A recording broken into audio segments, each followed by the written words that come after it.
grab another coffee if you need it.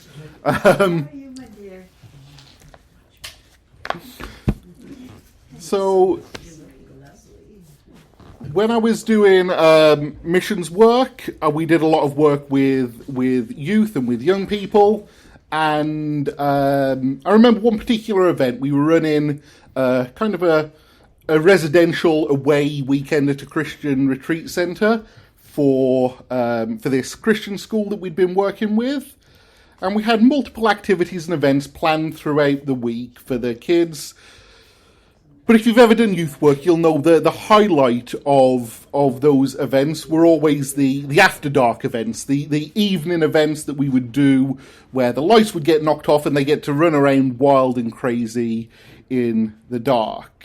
If you've ever done work with kids and with young people, you'll know that any opportunity to do stuff like this and sort of let loose a little bit is always a good time for them, and that was always the highlight of the day, always the thing that they would look forward to.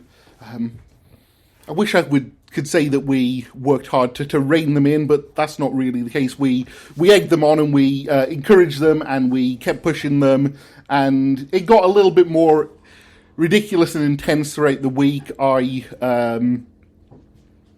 know for a fact that more than one person ended up in hospital that week. Probably not the best overall, but at least early on in the week, we managed to keep things mostly reined in. And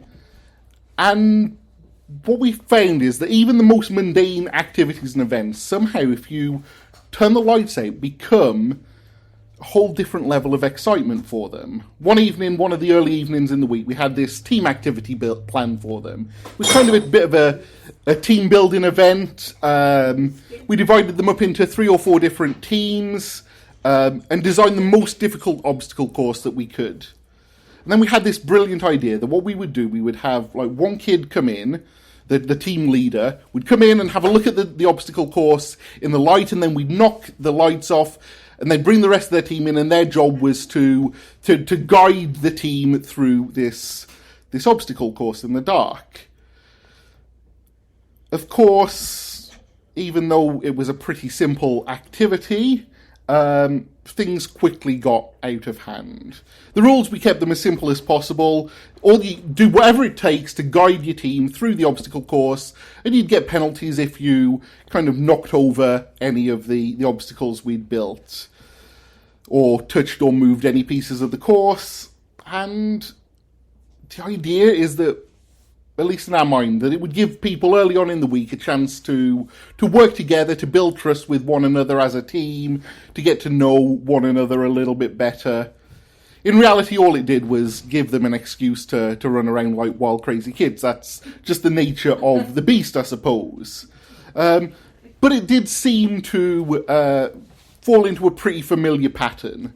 First few teams, they did their best, but it usually didn't take long before it began to fall apart. They would usually ask us things like if they were allowed to touch their teammates, to have them hold hands, or if they could move through the course together, all of those things. And our answer was simple. We've told you everything you need to know. You can do whatever it takes, but there's a penalty if you touch or knock over the obstacles. Those were the only rules we put in place. After 3 or 4 of the first few teams had gone, everything was pretty close together. It took them roughly maybe 5 to 7 minutes to complete the course, pretty consistently, and then there was like 15 minutes worth of penalties for everything that they'd knocked over and damaged. That was just kind of the way things played out. Even the guide who'd seen the course, by the time the lights went out, it was nearly impossible to give them any meaningful instructions. It really was the blind leading the blind. For the final team, we reset the course, and we're expecting the same outcomes. The group leader came in and started to look around the obstacle course that we'd set up for him, but instead of looking at the obstacle course, he only paid attention to the room, to us. He was looking as we made our way around the room. He followed us as we went over to the light switch and knocked off the lights. As soon as his team came in, his response was simple. He said, I can do whatever it takes to help my team get through the obstacle course. Well, here it is. And he switched the lights back on. Of course, the team, they completed the obstacle course in minutes. There were no penalties at all. It seems incredibly obvious. But the best way to overcome the challenge wasn't to stumble around in the dark together, but to shine a light on the situation. This morning, that's what we're going to focus on. Just one verse in John chapter 8. We'll unpick and unpack the rest of this chapter a little bit more next week. But as we kind of begin this, I just want us to focus on this one verse, verse 12. It happens in the same context as some of the stuff we were thinking about previously. It's all part of this Feast of Tabernacles, Feast of Booths that Jesus had been attending in Jerusalem with his disciples, and he's been interacting with the Pharisees and the religious leaders and the Jewish people. And it picks up here in verse 12 when we read these words. John chapter 8, beginning at verse 12. Again Jesus spoke to them, saying, I am the light of the world. Whoever follows me will not walk in darkness, but will have the light of life. It's an incredibly short passage, but a passage in which Jesus says three incredibly important things so significant that they'll provoke the Pharisees to call him a liar, to challenge him on his very identity and who he is. That's what we'll think about and unpack next week. But before we do that, I want us to understand these three things that Jesus says, these profound truths that he leaves his people with. These truths are both about him and also about us and what it means for us living in the world as his people. Let's start perhaps not with what he says implicitly, but with what he implies. That the world is dark. The first part of his claim it's implicit rather than stated explicitly. Jesus doesn't come out and say, the world is an incredibly dark place. He doesn't need to. People, they know this, they understand this. It's impossible for anyone to miss. When God created the world, he calls his creation good, and that essential goodness is never lost completely. The world continues to be God's good creation, this place where he rules and reigns. But we live with the reality that sin has entered the world, and in some ways the goodness of God's creation has been shrouded in darkness. One of the great messianic passages in all of Scripture, Isaiah chapter 9, it speaks about people who walked in darkness and dwelt in the land of deep darkness. Indeed, the very festival that they were celebrating, it was a reminder of the darkness that God had led his people out of. It was a reminder of their time in the wilderness, their time where they had been in captivity. All of these things would have been in their minds throughout this. They would have been aware of just how dark and difficult the world truly can get. So Jesus alludes to the fact that without him, people will continue to walk in darkness. They are lost, without direction. Dr. Andreas Kostenberger, he's an author and research professor at Midwestern Baptist Theological Seminary. He's also the theologian in residence at Fellowship Rally Church. He summarizes it this way. Jesus said that, in truth, they don't see where they're going.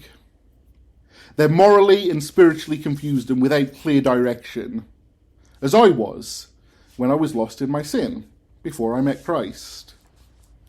But even though they walk in darkness, people in the world are loving it. They love the darkness. They'd rather stumble in the dark than come to the light. In fact, Jesus puts it even more strongly. He says that they hate the light. Why? Because their works are evil. Our instinct might be to push back against this fact. I think certainly the world will try and convince you that people are inherently good, that they don't love evil, that we recognize evil for what it is, and that we don't embrace it, we don't love it, we don't glory in it. Surely people don't really love evil, wickedness, and sin, do they? Do people really hate the light? I think most people in the world, if you were to ask them, would say, no, not at all. I'm essentially a good person. Maybe I do some bad things from time to time, here and there, but for the most part, I'm pretty good. I know what right is, I know what wrong is. We recognise wickedness and evil and call people to account when they do it. Most people, I think, would say they don't love darkness. Yet evidence seems to point to the contrary. This very month, Pride Month, as it's so often called, this month we see companies tripping over themselves to rainbow wash their logos, to show their pride over what is, effectively, sin. As much as we might try and convince ourselves we recognise the darkness for what it is, evidence would seem to point in the other direction. But of course this is a knife that cuts both ways. It may be easy for some of us to look at this and highlight something like pride and say that it is a celebration of wickedness. But of course there are so many other ways that people with different perspectives and opinions do exactly the same thing. How many people use this pride thing as an excuse to hate not only the sin, but also the sinners, to chastise, to cast out, to call them as something less than the image bearers of God that they truly are. So many of us are guilty of celebrating different kinds of wickedness. Jonathan Edwards, the Puritan theologian and revivalist during the first great evangelical awakening of the 1700s, he wrote this: "We ought to be very careful that we don't refuse to discourse with men with the appearance of a supercilious neglect, insignificance, as though we counted them not worthy to be regarded. On the contrary, we should condescend to carnal man as Christ has condescended to us." So often the world celebrates sin, and yet so often all of us find ways to embrace wickedness, hatred, evil, to find ways to otherize, to demonstrate hatred, rather than bringing the true love of Christ to bear on all situations. What is clear is simple. On all sides there is darkness, and outside of Christ there is a love of that darkness. People not only walk in moral and spiritual darkness, they even refuse to seek the light. They glory in and celebrate wickedness and evil time and time again. And so did all of us. All of us, in one way or another, were sinful just the same. Yet Jesus, he makes an incredible claim. He claims that not only is he a light, but in fact he is the light. Isaiah 9 again. The people who walked in darkness have seen a great light. Those who dwelt in the land of deep darkness, on them has light shone. When Jesus claims that I am the light of the world, he's making an incredibly exclusive claim. A lot of people, they're very comfortable with an inclusive kind of Jesus. The kind of Jesus who loved and welcomed everyone. Who only ever opposed the religious and the proud. Who loved people just as they are. Most people are okay with that Jesus. Colin Coward, a self-described Christian contemplative activist, he proposes a definition of radical Christian inclusion, and he bases it on Christ's life and ministry, at least how he understands it. Writing to the Church of England, he proposed that the Church should adopt this definition of inclusion. He says, radical Christian inclusion is rooted in God's unconditional, infinite, intimate love, manifest in the life of Jesus the Christ. We are all equally human, equally made in the image of God, equally loved infinitely by God, all siblings in the rainbow family of God, equal members of the church. The inclusion which comes through Christ's gift, integral to all humanity and all creation, irrespective of faith, culture, race, gender, or identity. There's a certain element of truth in that. God's love is for everyone, in some sense. But it also misses the point. A lot of people are okay with that definition of inclusion, of love, as long as we leave it there. Jesus is, of course, radically inclusive. His love is for all. He dies for all. He makes a way for all. But he's also radically and unapologetically exclusive in other ways. Jesus doesn't just claim to be a light in the darkness, one light among many. He proclaims in no uncertain terms that he is the light.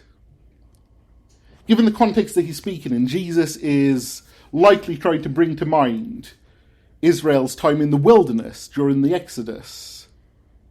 In the book of Exodus, it says that the Lord went before them by day in a pillar of cloud to lead them along the way, and by night in a pillar of fire to give them light, that they might travel by day and by night. The people of Israel, they understood that God himself was the light that led their path, that even in their time of Exodus, even in their time wandering in the wilderness, God had not abandoned them. He continued to give light for their path. And here is Jesus claiming to be that same light. This is one of the I am statements of Jesus, one of those statements where he assumes that divine name, the name that the Lord reveals to Moses in the burning bush. When Jesus says, I am the light of the world, he's claiming divinity. He's claiming the rights and the prerogatives of God himself. He's saying, just as the Lord led you in the wilderness, I am him leading you here and now. Jesus' love is for everyone, but it's also a love that demands obedience to him and to him alone. It's the kind of love that says, I love you where you are, but I love you enough not to leave you there. I want to lead you out of darkness, out of deception, out of sin. He claims to be the only true source of light, of life, of salvation. He's telling people in no uncertain terms that moral and spiritual clarity, that they are found in him and in him alone. He alone is the source of light, of truth. The only way to find true spiritual clarity is through him. We live in a world that is incredibly confused about the sources of truth. We live in a world that will tell you that if it's true for you, that's all that matters. Be true to yourself, and that is enough. But is it really enough? I don't know that it is. In fact, I'm certain that it isn't. But here is the good news, the important truth for all of us. That he does not leave people walking in darkness. What does that mean for us? I think so often when we think about these things, when we think about light and darkness, good and evil, we treat them as if they're these equal and opposite forces. That just isn't really the case. I think Jesus uses this analogy very intentionally. Because I think the way that we often like to package it is this idea that light and darkness, they are in some ways imbalanced, they are some ways equal in power, in authority, in significance. But experience tells us that isn't the case. If I go into the deepest, darkest corner that I can find, if I gather up all of the darkness I can from that, if I get a big box and I seal up the box and try and keep all of the darkness inside the box, then I bring it up into a light room and open that box, does the room become any darker? Of course not. The darkness, not in an ultimate sense, can never overcome the light. In fact, the darkness can only exist by hiding from the light. The darkness only exists where the light isn't shining. Like a shadow. That's it. No amount of darkness that I can gather up will extinguish the light. Not in an ultimate sense. When light comes into the darkness, darkness simply cannot remain. Light completely overcomes it. When we light a candle, when we turn on a light, darkness simply disappears. When exposed to the light, it must flee. So when Jesus calls himself the light, he's making a statement not only about himself, but about us and the world that we live in. Whoever follows me will not walk in darkness, but will have the light of life. Jesus is the light, yes, and as we follow him, we no longer walk in darkness. Darkness is exposed and revealed in the light. It's driven out and sent fleeing. That is the nature of how darkness and light interact. Again, to quote Andreas Kostenberger. So what does it mean for you and me that Jesus is the light of the world? I think essentially what it means is that Jesus shines his spotlight on our sinful condition so that we can see ourselves in the light of his holiness and righteousness. I'm sorry to say, but in God's eyes, we're like rats in the dark who, when you suddenly turn on the light, scurry in every direction to run away from the light. I know that doesn't sound very nice and complimentary, but it's true. Now, the real question is, what do we do when Jesus shines his spotlight on our sin? Do we move towards him or away from him? What John tells us is that naturally our sin nature causes us to hide from Jesus' presence, just as Adam and Eve did when they hid from God, when they sinned in the garden. It's only by God's grace that any of us turns to Christ and comes to the light. John elsewhere says that Jesus draws us, and that unless God draws people, no one can come to Jesus. So, do you and I come to the light? Do we come to Jesus even in our sin and desperate condition? If you're not a believer yet, would you come to Jesus? He loves you and died for you. When people ask Jesus, what must we do to be doing the works of God? Jesus replied, this is the work of God, that you believe in him who he has sent. 6:28 and 29 that we thought about a few weeks ago. All you need to do is repent and believe. Or if you're a Christian, when you sin, do you come to Jesus? You know he wants you to come to him, even and especially when you sin, because he loves you and died for you, so you can be forgiven. So do what doesn't come naturally, and what may seem counterintuitive. Come to the light. Come to Jesus. He will receive you and forgive you. That's grace. And here's perhaps the most fascinating part about all of this. As we come into the light, Jesus says something about us. Speaking in John here, he's clear. Jesus says, I am the light of the world. But that's not all he says about the light of the world. See, in Matthew 5:14 and 16, he says something else. He says, you are the light of the world. That's speaking about believers. A city on a hill cannot be hidden, nor do people light a lamp and put it under a basket, but on a stand, and it gives light to all in the house. In the same way, let your light shine before others, so that they may see your good works and give glory to your Father who is in heaven. The light we know, that we experience, we understand, we do that because Jesus has shined his light on us. He reveals truth and enables us to walk in the light, free from darkness.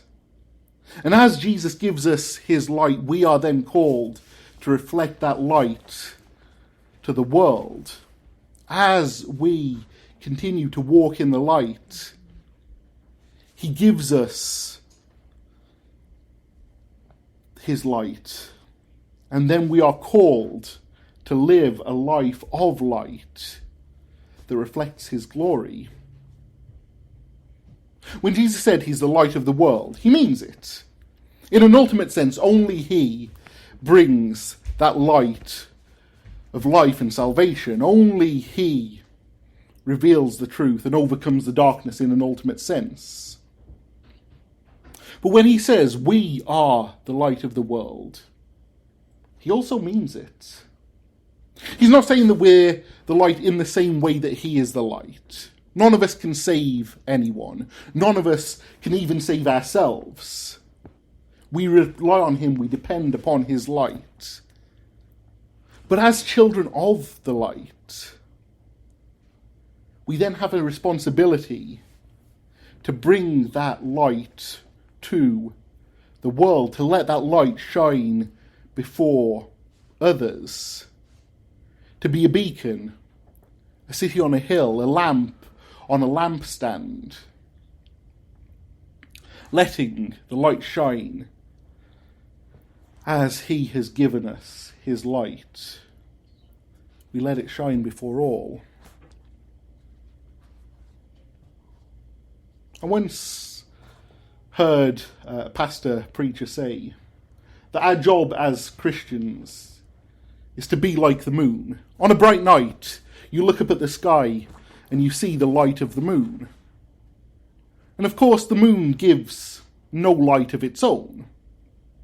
All it does is it reflects the sun.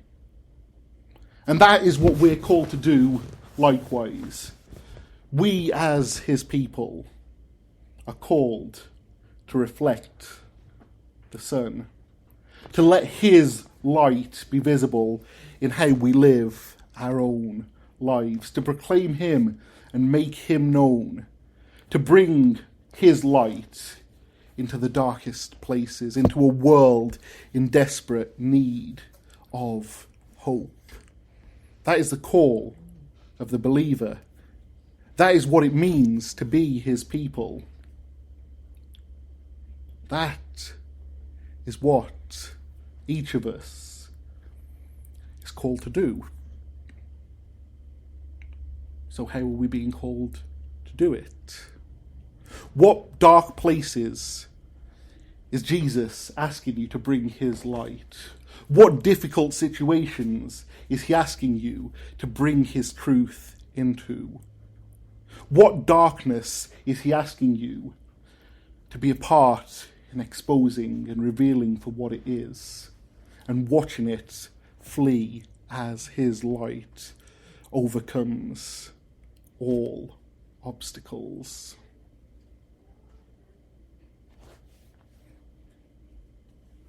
As his people, we have a responsibility to bring the light to the world. Let's reflect his light. Amen. Do you want to say something? Yeah. We started with the rainbow.